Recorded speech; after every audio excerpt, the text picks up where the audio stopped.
একটি দেশের উন্নয়নের জন্য ব্যবসা বাণিজ্য খুবই গুরুত্বপূর্ণ। বাংলাদেশের অর্থনীতি সাম্প্রতিক বছরগুলোতে বহুমুখী চ্যালেঞ্জের মধ্য দিয়ে এগোচ্ছে।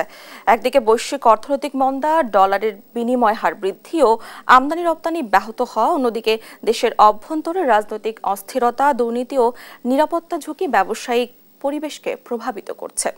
এর সমাধান কি হতে পারে, এই সকল বিষয় নিয়ে আমরা আলোচনা করব। দর্শক সবাইকে স্বাগত জানাচ্ছি দেশ টিভি নিয়মিত আয়োজন বিজনেস টাইমসে। আপনাদের সঙ্গে আছি আমি ডানা ইসলাম।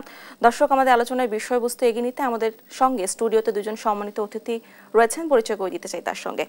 আমাদের সঙ্গে প্রথমে আছেন হুমায়ুন রশিদ, সাবেক president, international business forum of Bangladesh. এরপরে আছেন ডক্টর শহীদুল ইসলাম জাহিদ, প্রফেসর ও ডিরেক্টর, ব্যাংকিং অ্যান্ড ইন্স্যুরেন্স বিভাগ, ঢাকা বিশ্ববিদ্যালয়। আপনাদের দুজনকে স্বাগত জানাচ্ছি আমাদের স্টুডিওতে। আমি প্রথমেই আলোচনা শুরু করতে চাই ডক্টর শহীদুল ইসলাম জাহিদ, আপনাকে দিয়ে। আমি আপনার কাছে খুব সহজ একটি প্রশ্ন রাখতে চাই, সেটি হচ্ছে বর্তমানে বাংলাদেশের ব্যবসা বাণিজ্যের সামগ্রিক অবস্থা কেমন দেখছেন আপনি? আপনাকে ধন্যবাদ জানাই আমার সম্মানিত সহ আলোচক এবং দেশ টিভির সম্মানিত দর্শকবৃন্দ যারা কষ্ট করে আমাদের এই অনুষ্ঠান দেখছেন। আপনার খুবই সময় উপযোগী প্রশ্ন যে এক কথায় যদি বলতে চাই বাংলাদেশের বিজনেস পরিস্থিতি কিরকম। বিজনেস পরিস্থিতি ভালো নয়, আমার কথা না, শুধু এটা দেশের শীর্ষস্থানীয় কর্তা ব্যক্তি যারা উপদেষ্টা মহোদয় অথবা বিভিন্ন সংগঠনের প্রধান আছেন তারাই কিন্তু ইতিমধ্যে কয়েকদিন ধরে বলাবলি করছেন যে বিজনেসের যে এনভায়রনমেন্ট তথা ব্যবসায়িক ঝুঁকি এটা তুলনামূলকভাবে বেড়ে গেছে। আমাদের কস্ট অফ ডুইং বিজনেস বাংলাদেশে এটা কিন্তু সত্যিকার অর্থে বেড়ে গেছে। আমদানি ব্যয় এটা বেড়ে গেছে, কারণ ডলারের যে প্রাইসটা সেটা বাংলাদেশি টাকার তুলনামূলকভাবে কিন্তু গত 2 বছরের ব্যবধানে প্রায় 50%-এর উপরে কিন্তু আসলে বেড়ে গেছে। তো এক কথায় যদি আমরা বলি যে, এবং হচ্ছে বেসরকারি খাতে যেটা হচ্ছে যে ঋণ প্রবাহ এটাও কিন্তু সংকুচিত হয়েছে। যেটা সুদের হার ব্যাংক থেকে আপনি বড় করবেন সেটাও কিন্তু ডাবল ডিজিট অনেক দিন ধরে। সামগ্রিকভাবে যদি বলতে চাই, এক কথায় যদি বলতে চান, তাহলে ব্যবসায়ের যে পরিবেশটা সেটা ব্যবসায়ীদের অনুকূলে আছে বলে আমি মনে করছি না। ধন্যবাদ আপনাকে। এবার আমি যেতে চাই হুমায়ুন রশিদ, আপনার কাছে। আমি একই প্রশ্ন আপনার কাছে রাখতে চাই, আপনি কেমন দেখছেন বর্তমানে বাংলাদেশের ব্যবসা বাণিজ্যের পরিস্থিতি? আমার পূর্ববর্তী বক্তা যিনি অত্যন্ত জ্ঞানী, উনি যেটা বলেছেন প্রত্যেকটা কথা সত্যি। আমি ব্যবসায়ী, আমি একজন উদ্যোক্তা। আমি যেটা দেখি আজকে চ্যালেঞ্জ, সেই চ্যালেঞ্জগুলো কিন্তু আমার কাছে আশা করেছিলাম যে এই অন্তর্বর্তীকালীন সরকার, যাতে কোনো পলিটিক্যাল কমিটমেন্ট কিংবা পলিটিক্যাল খুব উচ্চাভিলাষ কিছু নাই, ওনারা জনগণকে দিয়ে যেতে পারবেন। সেটা হচ্ছে রিফরমেশনসটা যদি দিয়ে যেতে পারেন ইলেকশনের আগে, তাহলে পরবর্তী সরকার যিনি আসবেন তিনি কিন্তু অনেক বেশি ব্যবসা বান্ধব সুলভ হবেন। আজকে চ্যালেঞ্জগুলো কোথায়? আজকে চ্যালেঞ্জগুলো হচ্ছে যে প্রসেস, বাংলাদেশে যে রিফরমেশনগুলো দরকার সেটা হচ্ছে যে আজকে আমাদের পলিসি রিলেটেড ইস্যুসগুলা। একটা উদ্যোক্তা, নতুন উদ্যোক্তা, সে যখন একটা ট্রেড লাইসেন্স নিতে যায়, সে যদি জানে যে 5,00,000 টাকা ট্রেড লাইসেন্স এর ফিস আর 5,000 টাকা তাকে ঘুষ দিতে হবে, তাহলে সেই উদ্যোক্তা হিসাবে আর উনার ইচ্ছা হারিয়ে ফেলবেন, সেখান থেকে বেরিয়ে আসতে হবে। এরপরে আছে যে আমরা যে আমদানি করি, আমদানিতে আপনি অতি সম্প্রতি একজনের বক্তব্য শুনছিলাম যে চট্টগ্রাম বন্দরে যে এই যে কাস্টমসের একটা নিপীড়ন, একটা মিসট্রাস্ট, এটা বলি আমরা ব্যবসায়ীরা, যে সরকারি প্রশাসনে যারা আছেন এবং যারা ব্যবসা প্রাইভেট সেক্টরে আছেন, এই দুই গ্রুপের ভিতরে একটা মিসট্রাস্ট দেশকে পিছিয়ে দিচ্ছে। আমাদের দরকার এই মিসট্রাস্টটাকে ভেঙে আমাদেরকে একটা ট্রাস্ট বিল্ড আপ করা আগামী প্রজন্মের জন্য। এই যদি আমরা করতে পারি তাহলে হবেটা কি, আমরা অনেক বেশি ইনভেস্টমেন্ট, দেশীয় ইনভেস্টমেন্ট পাবো। আজকে সমস্যা আছে, কালকে কিন্তু থাকবে না। আমরা কিন্তু ওই বিশ্বাসে আমরা যারা দেশীয় উদ্যোক্তা আমরা সেটা কাজ করে যাচ্ছি। আগামীর বিশ্ব, আগামীর বাংলাদেশ অনেক ভালো হবে। এই যদি ভালো করতে হয় তাহলে আমাদেরকে এই আন্তর্জাতিকভাবে কন্টেম্পোরারি হতে হবে। আমাদের ইনফ্রাস্ট্রাকচারকে অ্যাড্রেস করতে হবে, আমাদের ইউটিলিটিসকে অ্যাড্রেস করতে হবে, আমাদের পলিসিটাকে রিফর্ম করতে হবে, আমাদের কাস্টমস, ভ্যাট, পোর্ট, এই এই এই এই যে পোর্ট হ্যান্ডেলিং, এগুলো সবগুলোকে আমাদেরকে অ্যাড্রেস করতে হবে। যদি আমরা করতে পারি তাহলে আজকে যে চ্যালেঞ্জ সেই চ্যালেঞ্জগুলো থাকবে না। এবং এই সরকারের কাছে আমরা ব্যবসায়ী যারা আছি তাদের কাছে আমরা এক্সপেক্ট করি যে এই রিফরমেশনটা অতি দ্রুত ওনারা করলে ব্যবসায়ীরা আরও বেশি প্রসার ঘটাতে পারবে। আপনার স্বপ্ন আমরা দেখছি যে $63 বিলিয়ন আমরা রপ্তানি করব। এই $63 বিলিয়ন ভিতরে প্রায় $55 বিলিয়ন হচ্ছে গার্মেন্টস। কেন পারবো না? অবশ্যই পারবো। আমাদেরকে কুইক রিভলভ করতে হবে। আমরা যদি যত কম সময়ে এই ব্যবসাটাকে রোটেট করতে পারবো, আমরা $55 বিলিয়ন ব্যবসা কিন্তু বাংলাদেশ রপ্তানি করতে পারবে। এই সুযোগটাকে আমরা হাতছাড়া করতে চাই না। সামনে কিন্তু অফুরন্ত আমাদের ভবিষ্যৎ, আমাদের সুযোগ অনেক আছে। এটাকে কাজে লাগাতে হলে মিসট্রাস্টটাকে আমরা অ্যাড্রেস করতে হবে। ব্যবসায়ীরা চোর না, সরকারি আমলারাও চোর না। দুজনই কিন্তু দেশপ্রেমিক, দুজনই দেশকে ভালোবাসেন এবং দুজনই দেশের জন্য কল্যাণকর কিছু করতে চান। আমি আরেকটি বিষয় আপনার কাছে জানতে চাই, সেটি হচ্ছে বিভিন্ন পত্রিকার শিরোনামে আসছে অনেক শিল্প কারখানা বন্ধ হয়ে যাচ্ছে, এক্ষেত্রে বেকারত্বের হারও বাড়ছে। এমত অবস্থায় কি করণীয় হতে পারে? শিল্প কারখানাগুলোকে চালু রাখতে হবে। কেন এটাকে চালিয়ে রাখতে হবে? কারণ হচ্ছে এই শিল্প কারখানাগুলো কিন্তু প্রচুর লোকের কর্মসংস্থান করেছে। এখানে মেশিন আছে, মানুষের কাজ করার লোক আছে, কাজ করার লোকের অভাব নাই, মেশিন আছে। শিল্প কারখানাগুলো বন্ধ হয়ে যাচ্ছে কারণ হচ্ছে সাম্প্রতিক যে সমস্যাগুলো গেছে, বিশেষ করে কোভিড গেছে, এরপর আন্তর্জাতিক যে সাপ্লাই চেনটা ইন্টারাপ্টেড ছিল। আপনার তেলের দাম আপনার অন অ্যান অ্যাভারেজ ধরেন যদি $60 হয় পার ব্যারেল, ওটা $140 যে ঠেকেছিল। গ্যাসের দাম যদি $12-13 হয়, এলএনজির সেটা যে চলে গিয়েছিল $50 থেকে $60 কোটায়। ফলে এই শিল্পগুলো ডিরেক্টলি ইনডিরেক্টলি এফেক্টেড হয়েছে। এই এফেক্টটা আগামীতে থাকবে না। এই মেশিন আছে, এই বাজার আছে, এই লোকবল আছে। ফলে শুধু এই কি করলে এই শিল্পগুলোকে আবার আমরা স্টার্ট ব্যাক অন ট্র্যাক যেটা বলে আর কি, আমরা যদি করতে পারি তাহলে কিন্তু আমাদের দেশের জন্য মঙ্গল। এবং আমার দৃঢ় বিশ্বাস যে আগামী বছর আপনি দেখবেন, মানে মোটামুটি আমি যেটা বিশ্বাস করি যে ইলেকশনের পরে হয়তো আরও বেশি আস্থা তৈরি হবে, ব্যবসায়িক সমাজে আস্থা তৈরি হবে, ফিনান্সিয়াল সেক্টরে আস্থা তৈরি হবে। এই আস্থাটার এই অভাব থেকে যদি আমরা বেরিয়ে আসতে পারি, এই অনাস্থা থেকে আস্থায় যদি আমরা চলে যেতে পারি, তাহলে কিন্তু আমাদের দেশের শিল্প অনেক বেশি প্রসার ঘটবে। কারণ আমাদের বাজার কিন্তু বাংলাদেশ না। আমাদের বাজার কেন আসিয়ানকে আমরা বাজার হিসাবে ট্রিট করতে পারি না? ভারত কিংবা চায়নাকে আমরা কেন আগামীর ভবিষ্যতের বাজার হিসাবে ট্রিট করতে পারি না? পারবো। শুধু আমাদের দরকার একটা কনফিডেন্স। এই কনফিডেন্সটা রিফরমেশনের মাধ্যমে ক্রিয়েট করতে হবে।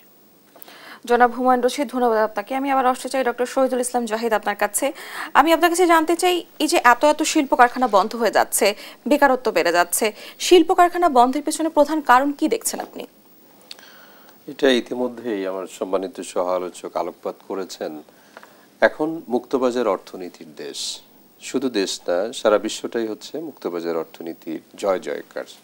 মুক্তবাজার অর্থনীতির প্রধানতম যে বৈশিষ্ট্য সেটা হচ্ছে চাহিদা সমান সমান যোগান হবে, এবং সেটাই হচ্ছে মার্কেট ইকুইলিব্রিয়াম প্রাইস এবং হচ্ছে কোয়ান্টিটি নির্ধারণ করে দেয়। এখন বাংলাদেশে কোনো কারখানা যদি বন্ধ হয়ে যায়, এটার পিছনে মূল কারণটা কি? মূল কারণটা সেটা হচ্ছে যে আমাদের এই উৎপাদিত সামগ্রীটা আমরা কোন বাজারে বিক্রি করি। যেগুলো দেশীয় বাজারে বিক্রি করি সেগুলো হয়তো সচল আছে, কিন্তু যেগুলো বিদেশি বাজারে বিক্রি করি সেখানে যদি দেখা যাচ্ছে যে ওখানকার যে ফরেন চাহিদা আছে, বিদেশি চাহিদা, দেশীয় উৎপাদিত পণ্যের বিদেশে যে চাহিদাটা সেটা যদি সংকুচিত হয়, তাহলে সেই সংকোচনের প্রভাবটা কিন্তু আসলে আমাদের যে ব্যবসা বাণিজ্য তথা অর্থনীতিতে এসে পড়ছে। এখন প্রশ্ন হচ্ছে যে ওই সমস্ত দেশে ব্যবসায়িক সংকোচন বা চাহিদা সংকোচন কেন ঘটছে? ইতিমধ্যে আলোচনায় এসেছে যে কোভিড একটা অন্যতম একটা কারণ হতে পারে। কারণটা হচ্ছে ওই কোভিডটা যদিও 2020-21 সাল নাগাদ হচ্ছে এটা চলমান ছিল, কিন্তু তার যেটা একটা কনসিকুয়েন্সিয়াল ইফেক্ট, যেটা মানে ডিপার যে ইফেক্ট, সেটা কিন্তু এখনো চলমান আছে। এতগুলো বছরও কেন আমরা এই এফেক্টটা কাটিয়ে উঠতে পারিনি? না, কাটিয়ে না ওঠার পিছনে তো আসলে এটা তো এক্সোজেনাস ভ্যারিয়েবল। এন্ডোজেনাস যেগুলো সেগুলো হচ্ছে যে না আমরা আমাদের দেশীয় যে বিনিয়োগ আছে সেটা হয়তো আমরা চাইলে বাড়াতে পারি, মুদ্রা সরবরাহ যেটা সেটা বাড়িয়ে দিতে পারি, ইন্টারেস্ট রেট যেটা আছে সেটা, কস্ট অফ বরোয়িং যেটা সেটা হয়তো লোয়ারিং করে দিতে পারি, বা তুলনামূলকভাবে যে ব্যবসায়িক পরিবেশ সেটার জন্য নিরাপত্তা সুরক্ষা এগুলো দিতে পারি।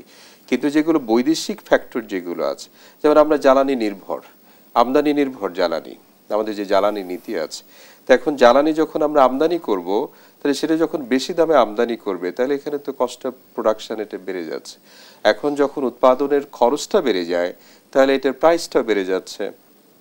সাথে সাথে নতুন হচ্ছে মরার উপরে খড়ার ঘা যেটা যুক্ত হয়েছে, আমাদের তৈরি পোশাক রপ্তানির সবচেয়ে বড় বাজার যেটা 822 মানে $8.22 বিলিয়ন আমরা রপ্তানি করেছি গত বছরে মার্কিন যুক্তরাষ্ট্রে। সেখানে হচ্ছে যে নতুন করে ট্যারিফ, এটা অনেকদিন ধরে আলোচনা ছিল, এর মধ্যে একটা ভীতি সঞ্চার হয়েছে, এখন সেটা ম্যাটেরিয়ালাইজ হয়েছে। যদিও কিছুটা স্বস্তি, সেটা হচ্ছে যে আমরা 36.5% ঘরে শুল্ক যেটা হতে যাচ্ছিল সেটা এখন 20% ঘরে নামিয়ে আনতে পেরেছি। আমাদের উপদেষ্টারা হয়তো চেষ্টা করে যাচ্ছেন বা সরকারের পক্ষ থেকে যাতে এটা 15% যাতে নতুন করে রিফিক্স করা যায় কিনা। এখন প্রশ্ন হচ্ছে বাইরের দেশে যখন হচ্ছে যে বাজারটা সংকুচিত হচ্ছে, ওখানকার চাহিদা সংকুচিত হচ্ছে, আমাদের এখানেও লোকালি প্রোডাকশন কস্ট বেড়ে যাচ্ছে এবং মজুরি যেটা আছে, এখন যেহেতু এই যে 5ই আগস্টের পরবর্তী সময় সবাই কিন্তু কথা বলছে, সবাই বৈষম্য বিরোধী বা বৈষম্যহীন একটা সমাজ ব্যবস্থার কথা বলছে, তারাও দেখা যাচ্ছে নতুন যে মজুরি কাঠামো সেটার জন্য কিন্তু আসলে আন্দোলন করে যাচ্ছে। তো সুতরাং একদিকে তাদের মজুরি বেড়ে যাচ্ছে বা বাড়ানো উচিত বলে আমি ব্যক্তিগতভাবে মনে করি, আরেকদিকে কস্ট অফ প্রোডাকশন তথা যে ফুয়েল কস্ট বেড়ে যাচ্ছে, আমাদের যে কাঁচামালগুলো আমদানি করতে হয় সেটার যেহেতু আমদানি খরচটা বেড়ে যাচ্ছে, এবং বাইরের দেশে হচ্ছে যে তাদের বাজারটা সংকুচিত হয়ে যাচ্ছে। তো সুতরাং আমরা যেটা মনে করি সেটা হচ্ছে চাহিদা এবং যোগান অর্থাৎ যৌথ ইফেক্টের কারণে দেখা যাচ্ছে যে আমাদের বাজারের যে সমস্ত কারখানাগুলো ইতিমধ্যে সচল ছিল আসলে যে খুব বেশি বন্ধ হয়েছে সেরকমও না, হয়তো প্রোডাকশন ক্যাপাসিটির তুলনায় হয়তো কম প্রোডাকশন করছে। তারা 100 ইউনিট প্রডিউস করতে পারতো, এখন হয়তো তারা 50 ইউনিটস প্রডিউস করছে বা 60 ইউনিট প্রডিউস করছেন। কিন্তু একেবারে বন্ধ হয়ে গেছে এরকম কিন্তু আমরা এখনো সেরকম পরিসংখ্যান উল্লেখযোগ্য পরিমাণে পাইনি। সুতরাং আমাদের খুব বেশি আশাহত হওয়ার মতো পরিস্থিতি এখনো সৃষ্টি হয়নি। আমাদের দেশীয় যারা উদ্যোক্তা তারা যথেষ্ট পরিশ্রমী, যথেষ্ট মেধাবী, এবং তারা কিন্তু নিজেদের প্রয়োজনেই কিন্তু এই ব্যবসাটা এটা চলমান থাকবে এটা কিন্তু তারা চান। এবং আমরা সরকারের থেকে যদি তুলনামূলক সহযোগিতা পেয়ে থাকি তাহলে আমার কাছে মনে হয় এই পরিস্থিতি কাটিয়ে ওঠা সম্ভব হবে এবং তা অচিরেই হবে হয়তো। ধন্যবাদ আপনাকে। আমরা আবার আলোচনায় ফিরবো, তবে একটি বিরতির পরে। দর্শক, এ পর্যায়ে নিচ্ছি একটি বিরতি, ফিরে আসছি বিরতির পরে, সঙ্গেই থাকুন।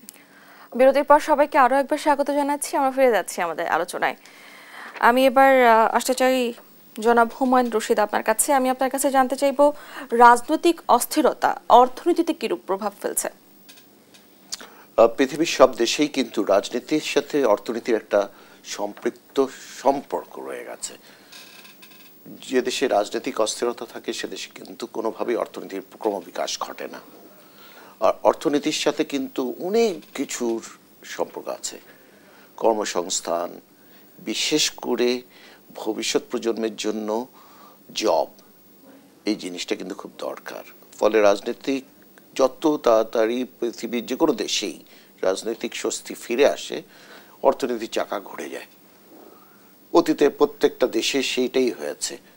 তো আমাদের দেশে বিশেষ করে রাজনৈতিক স্বস্তি যদি ফিরে আসে, এই অস্থিরতা থেকে যদি আমরা বেরিয়ে আসতে পারি, তাহলে কিন্তু আমাদের দেশেও ইনভেস্টমেন্ট আসবে, স্থানীয় ইনভেস্টমেন্ট আসবে, বৈদেশিক ইনভেস্টমেন্ট আসবে। আসলে কি হবে, আমাদের দেশে আরও লোকের কর্মসংস্থান হবে। রাফলি আমি আপনাকে একটা ফিগার বলি, যেটা হচ্ছে আপনার 3 মিলিয়ন লোক কর্মসংস্থানের জন্য প্রতি বছর জব মার্কেটে আসে, 30 লক্ষ লোক। এর ভেতরে 1.4 মিলিয়ন লোকের কর্মসংস্থান হয়, 1.6 মিলিয়ন লোক কোনো কর্মসংস্থান হয় না। তাহলে এই লোকগুলোদের জন্য যদি সরকার কর্মসংস্থান ক্রিয়েট করতে চান, তাহলে কিন্তু রাজনীতিক এই কনফিডেন্স বিল্ড আপ করতে হবে। অস্থিরতার মাঝখানে কোনো সময় কিন্তু কেউ ইনভেস্টমেন্ট করবে না। এই ইনভেস্টমেন্ট যদি বাড়াতে হয় প্রথমেই আমাদের রাজনৈতিক স্বস্তিতে দিকে যেতে হবে। আপনি এখান থেকে একটা কনসাইনমেন্ট চিটাগং থেকে ঢাকা আনবেন, আপনি রাস্তায় কোনো যদি মব এই জাতীয় জিনিস যদি হয় তাহলে হবেটা কি? এর পরের যে উদ্যোক্তা উনি কিন্তু আর চিটাগং থেকে কনসাইনমেন্ট আনার জন্য চিন্তা করবেন না। আমি এখান থেকে দিনাজপুরে কোনো গুডস পাঠাবো, ফিনিশড গুডস পাঠাতে পারছি না, সিরাজগঞ্জে কোনো রকমভাবে আপনার রাস্তাঘাটে গোলমাল হয়েছে, এটা কস্ট অফ ডুইং বিজনেসে এফেক্ট আসে। সেটা কে দিচ্ছে? সেটা ভোক্তা দিচ্ছে। এই চেইন এফেক্টগুলো যদি অস্থিরতা যদি না থাকে তাহলে কিন্তু ভোক্তাকে কম খরচে সে সুলভ মূল্যে জিনিসটা সে পণ্য কিংবা সার্ভিসেস পেতে পারে। আমাদেরকে এই রাজনৈতিক স্বস্তিটা খুব বেশি ইম্পর্টেন্ট ব্যবসার জন্য। এটা একটা কমিটমেন্ট, রাজনৈতিক কমিটমেন্ট থাকতে হবে যে না, আমাদের দেশের অর্থনীতিকে আমরা ঘুরিয়ে নিয়ে আসব, আমাদের দেশের বিদ্যুতের অভাব থাকবে না, জ্বালানির অভাব থাকবে না, আমাদের দেশের কর্মসংস্থান হবে, আমাদের দেশের এডুকেশনটা নিড বেসড হবে। 10 বছর পরে আপনার এই প্রথাগত পড়াশোনা কাজে আসবে না, তাহলে কি 10 বছর পরে কি ধরনের জব মার্কেটে জব আসতে পারে? এআই বেসড আসতে পারে, পিএলসি কন্ট্রোল আসতে পারে, মাইক্রোপ্রসেসর কন্ট্রোল ইকুইপমেন্টের ব্যবসা আসতে পারে। এই জাতীয় পড়াশোনার প্যাটার্নটা চেঞ্জ করতে হবে। এডুকেশনটাও কিন্তু এটার সাথে রিলেটেড। ফলে এটা হচ্ছে টোটালি একটা পলিটিক্যাল কমিটমেন্ট যে আমরা এডুকেশন সিস্টেমটা চেঞ্জ করব, প্রতি বছরই চেঞ্জ করতে হবে।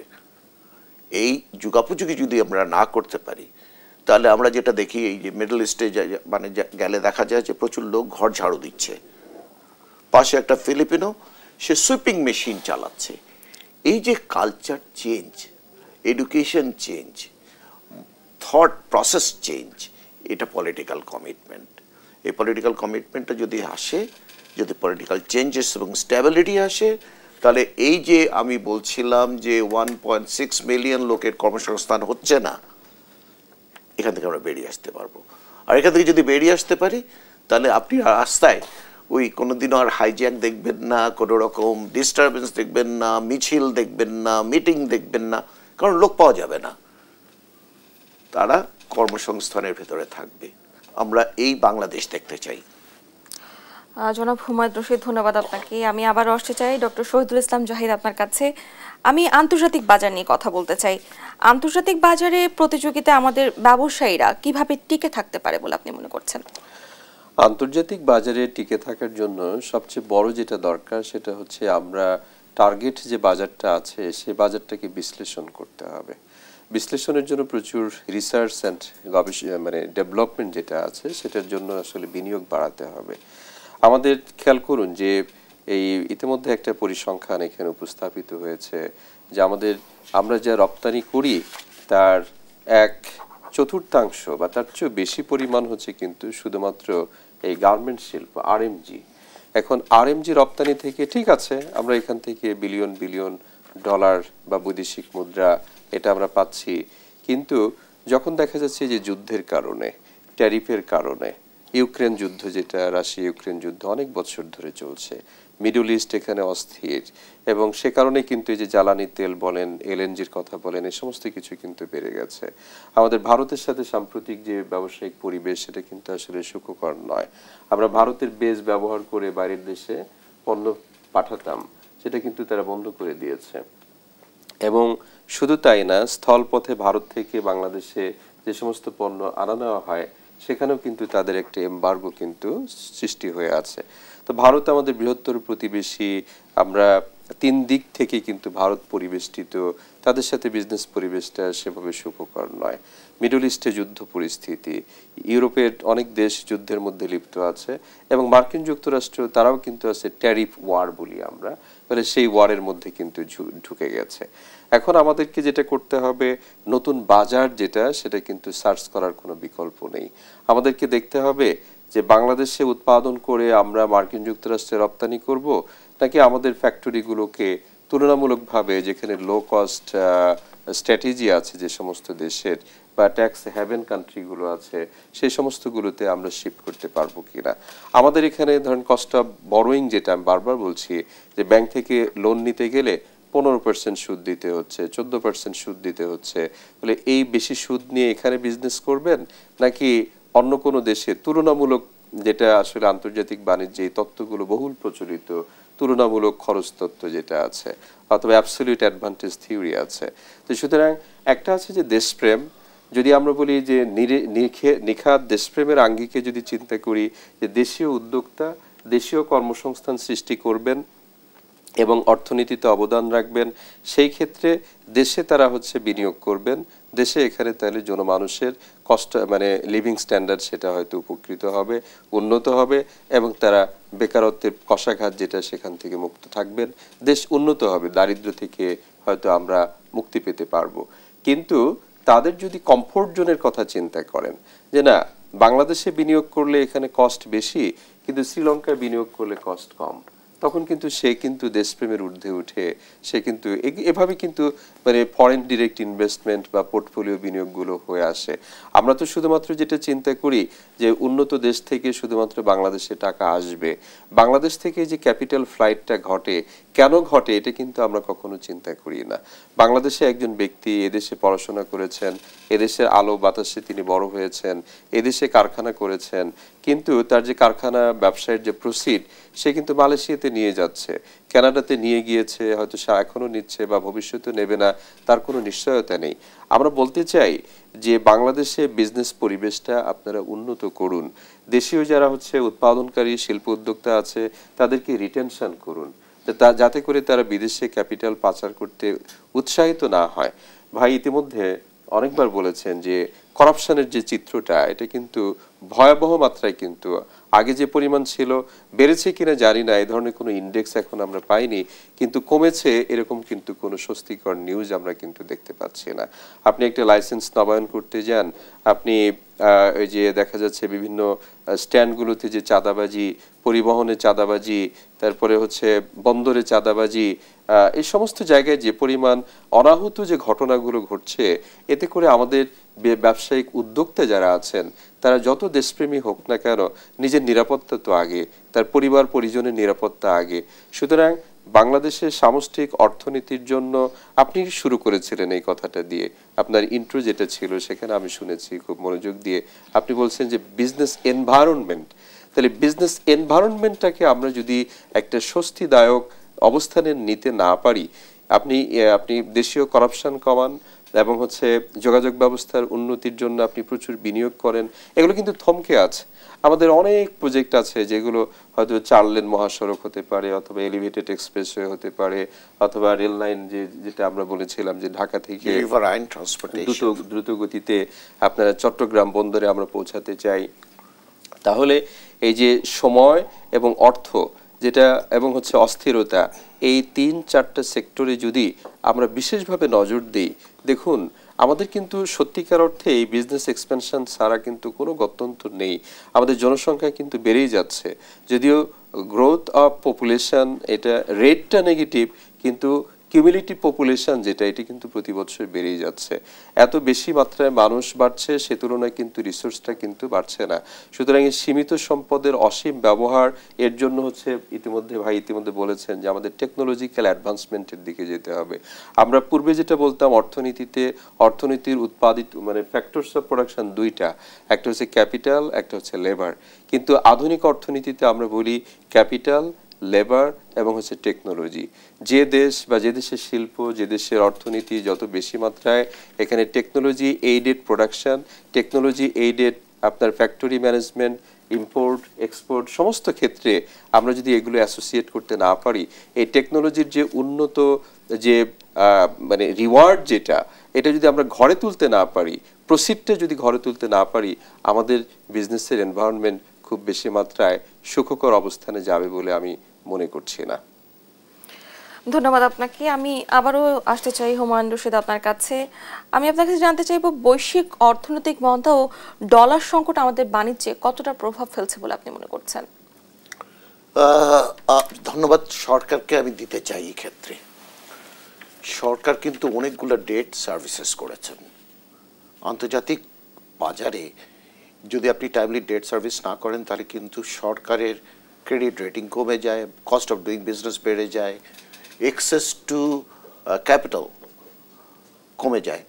সরকার গত 1 বছরে এই সরকার যথেষ্ট এফোর্ট দিয়ে আপনার যতগুলো পেয়েবলস ছিল, বিশেষ করে অয়েল অ্যান্ড গ্যাস সেক্টরে, এই পেমেন্টগুলো সরকার করতে পেরেছে। এটা কিন্তু সরকারের বড় অ্যাচিভমেন্ট। আমরা শুধু নেগেটিভ কথা বলি, আমরা সরকারের পজিটিভ জায়গাগুলোকেও তুলে ধরতে চাই। 1, 2 নম্বর হচ্ছে যে আমাদের এই ডলারের ছিল, স্বল্পতা ছিল। আমাদের ডলারের ছিল না বলে কিন্তু আমরা অনেক এলসি করতে পারি না, করাতে কিন্তু অনেকগুলো ফ্যাক্টরি বন্ধ হয়ে গেছে, যেটা চেইন এফেক্ট এসছে। তবে আপনি যদি দেখেন এই যে আমরা গত বছর কিংবা তার আগের বছরে ডলারের সাথে টাকার যে আপনার মূল্যমান যেটা ছিল, সেটার যে চেইন এফেক্টটা আসছে, তার জন্য কিন্তু অনেকগুলো ফ্যাক্টরি বন্ধ হয়ে যাচ্ছে, অপারেশন করতে পারছে না। ব্যাংকগুলা তাদের নন পারফর্মিং লোন অনেক বেড়ে যাচ্ছে। এটা কিন্তু এই ব্যবসায়ীদের দোষের জন্য না, এই বৈশ্বিক এফেক্টগুলা। আজকে যে চ্যালেঞ্জগুলো আসছে, অনেকের ফ্যাক্টরি আছে, লোক আছে, মেশিন আছে, কিন্তু তারা চালাতে পারছে না, কারণ হচ্ছে তারা নন পারফর্মিং লোনে ঢুকে গেছে। আজকে তাদেরকে সুযোগ দিতে হবে। আজকে তারা যদি সুযোগ পায়, 1 বছর হোক, 2 বছর হোক, 5 বছর হোক, এর ভিতরে কিন্তু আবার ঘুরে দাঁড়াবে, ব্যাংকের পেমেন্টগুলো হবে। এখন কিছু লোক, কিছু রাজনীতিক প্রভাব পাওয়া লোক বাংলাদেশ থেকে টাকা নিয়ে চলে গেছে, তাদের একটা সেফ হেভেনে চলে গেছে। কেউ দুবাই, কেউ কানাডা, কেউ অস্ট্রেলিয়া, কেউ ইয়াতে গেছে। কিছু তো চোর থাকবেই, আপনি তো অস্বীকার করতে পারবেন না। তারা পলিসি প্রোটেকশনের আওতায় তারা গেছে, যারা গেছেন তাদের জন্য আলাদাভাবে পলিসি, তাদের জন্য আলাদা এসআরও সব হয়েছে। যার ধরেন পাওয়ার সেক্টরে কোনো অভিজ্ঞতা ছিল না, উনি পাওয়ার সেক্টরে ইনভেস্টমেন্ট করেছেন। এই জিনিসগুলো রাজনৈতিক প্রভাবে হয়েছিল। তবে এখন সরকার এই যে কিছু কিছু পলিসি চেঞ্জ করেছেন, এর ভিতরে 2010 সালের যে বিশেষ ক্ষমতা আইন, যেটা এনার্জি এবং পাওয়ার সেক্টরের জন্য করেছিলেন, ওই জিনিসটা অনেক আগেই এটা বন্ধ করা উচিত ছিল, এটা করা হয়নি। এটা এখন এই সরকারের সময়, এই অন্তর্বর্তীকালীন সরকারের সময় এটাকে চেঞ্জ করা হয়েছে। এটা কিন্তু একটা বড় ভালো। আপনার বৈষয়িক সমস্যা সারা জীবনই থাকবে, সারা জীবন থাকবে। তবে এটার রিস্ক মিটিগেশনের জন্য প্রত্যেকটা ব্যবসায়ীকে আরও বেশি স্মার্ট হতে হবে। এই স্মার্ট জিনিসটা হওয়ার জন্য আপনাকে আগের থেকে আমাদের দেশে সরকারি কিছু জায়গায় হাত দিতে হবে। বিজনেস লস কম্পেনসেশনস 1, ইন্স্যুরেন্স পলিসিস 2, এবং অন্যান্য জায়গায় আর কিভাবে এটাকে প্রোটেক্টেড করা যায়, এটাকে নতুন নতুন ফর্মুলা সরকারকেই এটা পলিসি আকারে নিয়ে এসে এই যে ইনভেস্টমেন্টটা যাতে বন্ধ না হয়ে যায়, লোকজন যাতে বেকার না হয়। এটা কিন্তু একজন ব্যবসায়ী না, ব্যবসার সাথে হাজারো লোকের কর্মসংস্থান, হাজারো লোক এই কর্মসংস্থানকে সাপোর্ট করছে। এর সাথে সরকারের ট্যাক্স, এগুলো সবগুলাই রিলেটেড। এই জায়গাটাতে আমাদের যারা চ্যালেঞ্জগুলো যেগুলো আছে, এই চ্যালেঞ্জগুলোকে অ্যাড্রেস করে নতুন করে আবার আমাদের রেডি হতে হবে, যাতে আমরা এই চ্যালেঞ্জগুলোকে ওভারকাম করে আমরা আবার নতুন করে এই কর্মসংস্থান করতে পারি এবং ফ্যাক্টরিগুলোকে চালু করতে পারি, এবং যে চ্যালেঞ্জগুলো আছে সেটা যাতে ওই মিসট্রাস্টের দিকে না যায়। এখানে একটা ট্রাস্ট দিই। আমরা কিন্তু সবাই বাংলাদেশের মানুষ, আমরা বাংলাদেশে আমাদের ইনভেস্টমেন্টস, আমরা বাংলাদেশ থেকে সারা বিশ্বের দুয়ারে যেতে চাই আমাদের পণ্য নিয়ে। আমরা আবার আলোচনায় ফিরবো, তবে আরো একটি বিরতির পরে। দর্শক, এ পর্যায়ে নিয়ে নিচ্ছি আরো একটি বিরতি, ফিরে আসছি বিরতির পরে, সঙ্গেই থাকুন। বিরতির পর সবাইকে আরো একবার স্বাগত জানাচ্ছি। আপনারা দেখছেন বিজনেস টাইমস। আমরা ফিরে যাচ্ছি আমাদের আলোচনায়। আমি এবার আসতে চাই ডক্টর শহীদুল ইসলাম জাহিদ, আপনার কাছে। আমি আপনার কাছে জানতে চাইবো, সরকারের প্রণোদনা ও বাণিজ্য বান্ধব নীতিমালা কি বর্তমান বাস্তবতায় যথেষ্ট? কি মনে করছেন আপনি? প্রণোদনা যথেষ্ট যদি হতো, ওই যে যথারীতি পূর্বের কথায় চাহিদা এবং যোগান, আমাদের যে পরিমাণ আসলে সাপোর্ট দরকার সরকারের পক্ষ থেকে ঠিক ততটা পরিমাণ সাপোর্ট নাই। আবার যে পরিমাণ চাহিদা আছে সেই পরিমাণ আসলে সাপোর্ট দেওয়ার মতো অবস্থাও কিন্তু আসলে আমাদের যে বর্তমান সরকার বিশেষ করে এরা যেহেতু একটি অনির্বাচিত এবং ইন্টারিম একটি গভর্নমেন্ট, সুতরাং তাদের পক্ষে এই সমস্ত কিছু করে দেওয়া হয়তো সম্ভব নাও হতে পারে বা হচ্ছে না। আসলে একটা ছোট্ট উদাহরণ দেই, মনে করুন যে ব্যাংক মার্জার নিয়ে এতদিন ধরে কথা হচ্ছে, কিন্তু আসলে কিন্তু আমরা সুনির্দিষ্ট নীতিমালায় আসতে পারি নাই। আমাদের যদি অর্থ উপদেষ্টা সাহেবের কথা যদি চিন্তা করেন এবং গভর্নর মহোদয়ের কথাগুলো চিন্তা করেন, খুব কাছাকাছি কথা কিন্তু আমরা শুনতে পাই না। কেউ হয়তো মনে করছেন যে এই কথার কারণে হয়তো নন পারফর্মিং লোন বেড়ে যাচ্ছে, আবার কেউ মনে করছেন যে না, এটার জন্য মার্জার অ্যাকুইজিশনের জন্য আরো সময় নিতে হবে।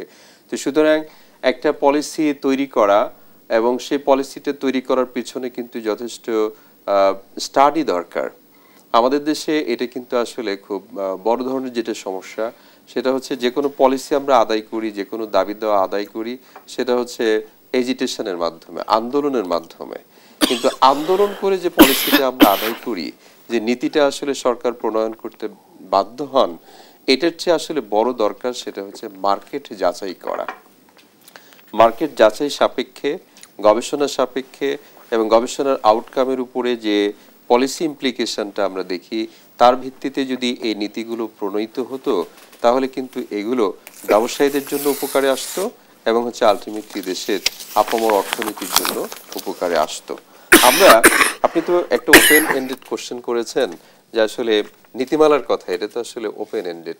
বিজনেসের জন্য যেমন ধরুন পলিসি সহায়তা, যেমন আমাদের ব্যবসায়ী ভাই বোনেরা যারা আছেন রপ্তানি করেন, ডলার নিয়ে আসেন, যারা বিদেশে কাজ করছেন তারা ডলার নিয়ে আসেন, সেখানে একটা প্রণোদনা। কিন্তু সেই প্রণোদনাটা কি আসলে ইফেক্টিভ হচ্ছে? আমরা কি আসলে এই মানি লন্ডারিং সেটা কি কমাতে পেরেছি? বা হুন্ডির যে বাজার প্যারালাল যেটা আছে সেটা কি আমরা সংকুচিত করতে পেরেছি? পারিনি। কিন্তু তাহলে আমরা প্রণোদনা দিয়েছি যথেষ্ট পরিমাণ, এটা প্রায় 3%, কোনো কোনো ক্ষেত্রে একটু কম বা বেশি এই যে প্রণোদনা দেওয়া হয়, কিন্তু তার মাধ্যমে তো আমরা যেটা দেখতে পাচ্ছি যে আসলে খুব বেশি মাত্রায় প্যারালাল যে চ্যানেলগুলো সেগুলোতে খুব বেশি প্রভাব পড়েছে বলে মনে করি না। দ্বিতীয় যেটা আপনি পলিসির কথা বললেন, যেমন ধরুন নীতি সহায়তা, নীতি সুদ হারের কথা চিন্তা করেন। সরকার একটা সময় যদি আমরা 19 সাল থেকে চিন্তা করি 9-6 সুদের হার ছিল, এরপর একটা ক্যাপ, একটা ফ্লোর, এরকম একটা মেকানিজমে কিন্তু চলে আসলো। কিন্তু এখন যেটা আমরা দেখতে পাচ্ছি যে বিভিন্ন দাতা গোষ্ঠীর প্রেসক্রিপশনের কারণে এটা মার্কেটের উপরে, ডিমান্ড এবং সাপ্লাইয়ের উপরে ছেড়ে দেওয়া হয়েছে। খুব ভালো কথা, কিন্তু ডিমান্ড এবং সাপ্লাইয়ের উপরে ছেড়ে দেওয়ার কারণে এটা যে পর্যায়ে গিয়েছে, আমাদের আমানতের সুদের হার কোনো কোনো ব্যাংক এরকম 10-12%ও কিন্তু দিচ্ছে। আমরা ইনস্টিটিউশনাল বরোয়িং করছি, আমাদের ব্যাংকের কথাই বলি, আমরা 13% রেটে কোনো ব্যাংক থেকে বড় করছি।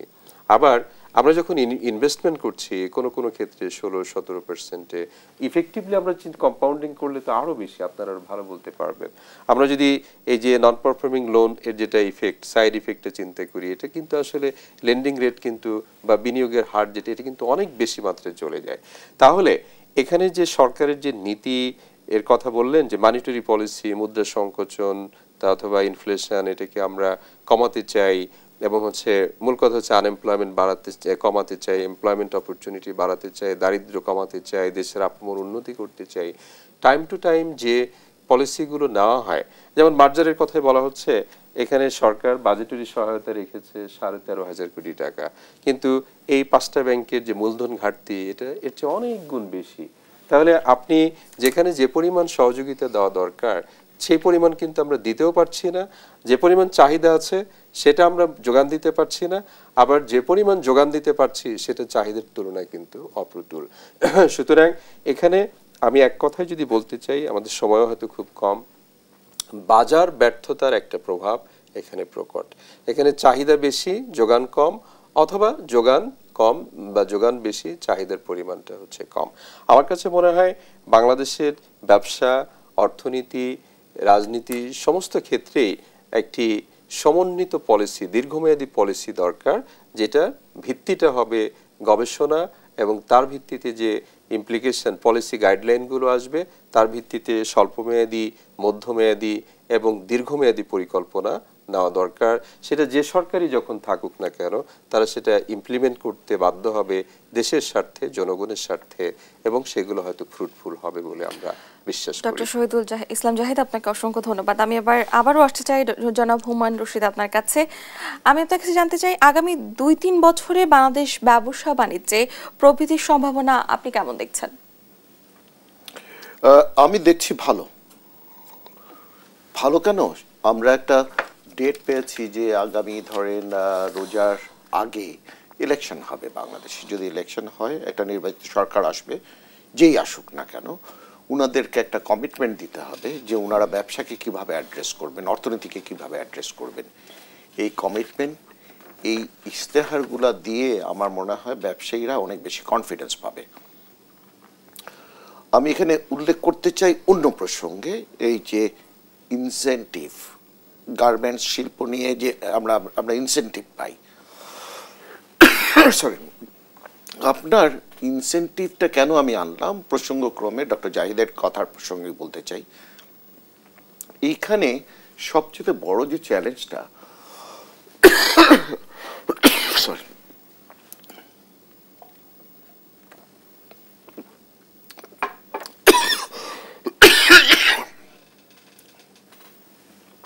দুঃখিত,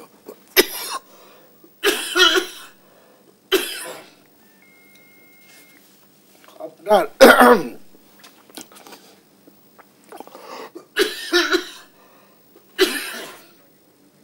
দুঃখিত। আচ্ছা, আমি যদি বলি যে ব্যবসার পরিবেশটা আগামীতে আলটিমেটলি ভালোর দিকে যাবে। কারণটা হচ্ছে এই যে সমস্ত পণ্য উৎপাদিত হয়, আমাদের দেশে প্রচুর চাহিদা আছে। জনসংখ্যা যেহেতু বাড়ছে, তো সুতরাং এই সমস্ত উৎপাদিত সামগ্রীর যে বাজার, এটা আসলে সংকোচনের কোনো সুযোগ নেই, বিশেষ করে দেশীয় বাজার। আমরা 2 বছর আগে যে পরিমাণ ইলেকট্রিসিটি কনজিউম করতাম, এখন যে পরিমাণ করি 5 বছর পরে এর চেয়ে বেশি করতে হবে। এর চেয়ে বেশি আমাদের খাদ্য পণ্য উৎপাদন করতে হবে, শিল্পের পণ্য উৎপাদন করতে হবে, যেগুলো চিকিৎসা সামগ্রী যেগুলো আছে সেগুলো কিন্তু আমাদের প্রয়োজন যেটা আছে সেটা কিন্তু ধীরে ধীরে বাড়বে। তো সুতরাং এগুলো শুধুমাত্র যে দেশীয় শিল্প কারখানা এখানে যে বিনিয়োগ বাড়াতে হবে তাই না, বিদেশ থেকে বেশি বেশি আমদানি করতে হবে এবং সেটার জন্য আমাদেরকে প্রস্তুতি নিতে হবে। আমদানি ব্যয় কিভাবে নির্বাহ হবে সেটার জন্য আমাদেরকে চিন্তা করতে হবে। আজকে আমরা হয়তো তৃপ্তির ঢেকুর উঠাচ্ছি যে আমাদের 30 বিলিয়নের ঘরের ডলার চলে গেছে রিজার্ভের পরিমাণ, এটা তৃপ্তির ঢেকুর তোলার কোনো সুযোগ নেই। কারণটা হচ্ছে আজ বাদে কালকে যখন হচ্ছে নির্বাচিত সরকার দায়িত্ব নেবে, তখন কিন্তু বিজনেসে বিনিয়োগ পরিমাণ বেড়ে যাবে, আমদানির যেটা চাহিদা সেটা বেড়ে যাবে, রপ্তানি চাহিদা সেগুলো বেড়ে যাবে। যারা এই মুহূর্তে দেখা যাচ্ছে অর্থনৈতিক কারণে দেখা যাচ্ছে যে নিরাপত্তাজনিত ঝুঁকি বা অন্যান্য অপরাপর পরিবেশ বিবেচনা করে তারা তাদের টাকা বের করছেন না, বিনিয়োগের উদ্দেশ্যে বের করছেন না, তারা তখন কিন্তু একটা উন্মুক্ত বাজারে কিন্তু তখন বিনিয়োগ করতে উৎসাহিত হবেন। সুতরাং সেই পরিবেশটা যদি আমরা নিশ্চিত করতে পারি, আমার কাছে মনে হয় আগামীতে আমাদের যে বিজনেস এনভায়রনমেন্ট সেটা আসলে প্রসারিত হবে, সংকুচিত হওয়ার কোনো সুযোগ আমি দেখতে পাচ্ছি না। আমি ওনার সাথে একমত, সরি, যে আমি আপনার যেটা প্রসঙ্গে আসছিলাম সেটা হচ্ছে ইনসেন্টিভ, প্রণোদনা। যারা গার্মেন্টস শিল্প রপ্তানি করেন, এই প্রণোদনা যে পরিমাণ টাকা পান তার চাইতে বেশি ওনার কিন্তু মার্কেট ডেভেলপমেন্টের কাজে খরচ ব্যবহার করতে হয়। সরকার এই প্রণোদনা দেওয়ার দরকার নাই। মার্কেট ডেভেলপমেন্টের জন্য সরকার যদি এই কাজটা করে দেন তাহলে কিন্তু রপ্তানি বাড়বে। শুধু রপ্তানিটা গার্মেন্ট শিল্পের জন্য না, আমাদের দেশে ইঞ্জিনিয়ারিং শিল্পের কিন্তু অনেক মানে ইয়ে আছে। প্রসঙ্গক্রমে আমি আপনাকে বলি, উনিও যেটা ডক্টর জাহিদ যেটা বলছিলেন, আপনার সৌদি আরবিয়াতে $700 বিলিয়ন একটা প্রজেক্ট হচ্ছে, ইয়ন প্রজেক্ট। তাহলে ওইখানে কি পরিমাণ লোক জনসংখ্যা লাগবে, কি পরিমাণ সাবকন্ট্রাক্টর লাগবে। এই সাবকন্ট্রাক্টিং একটা লোক এখান থেকে যে সৌদি আরবিয়াতে কোনো কাজ করতে জন্য এলিজিবল না। কেন? উনি তো এখান থেকে ডলার নিয়ে যেতে পারবেন না। উনি যদি $1 মিলিয়ন কাজ পান তাহলে ওনাকে না হলে $100,000 কিংবা $200,000 নিয়ে যেতে হবে। সরকারকে এই জায়গাগুলোকে ওপেন আপ হতে হবে, শ্রীলঙ্কার মতন। শ্রীলঙ্কানরা বাংলাদেশে এসে যদি ইনভেস্ট করতে পারে তাহলে কিন্তু আমাদের দেশের ইনোভেশনটা বাড়বে, আমরা ইন্টারন্যাশনালি অ্যাপ্রোচেবল হব। এই জায়গাটাতে আমাদের অ্যাড্রেস করা উচিত। আমরা আমাদের আলোচনার একেবারেই শেষ পর্যায়ে চলে আসছি। আপনাদের দুজনকে অসংখ্য ধন্যবাদ আমাদের সঙ্গে আলোচনায় যুক্ত হওয়ার জন্য। দর্শক, আজকে আলোচনা এই পর্যন্তই। পরবর্তী আয়োজন দেখার জন্য সবাইকে আমন্ত্রণ রইল। সে পর্যন্ত সবাই সুস্থ থাকবেন, ভালো থাকবেন, দেশ টিভির সঙ্গেই থাকবেন।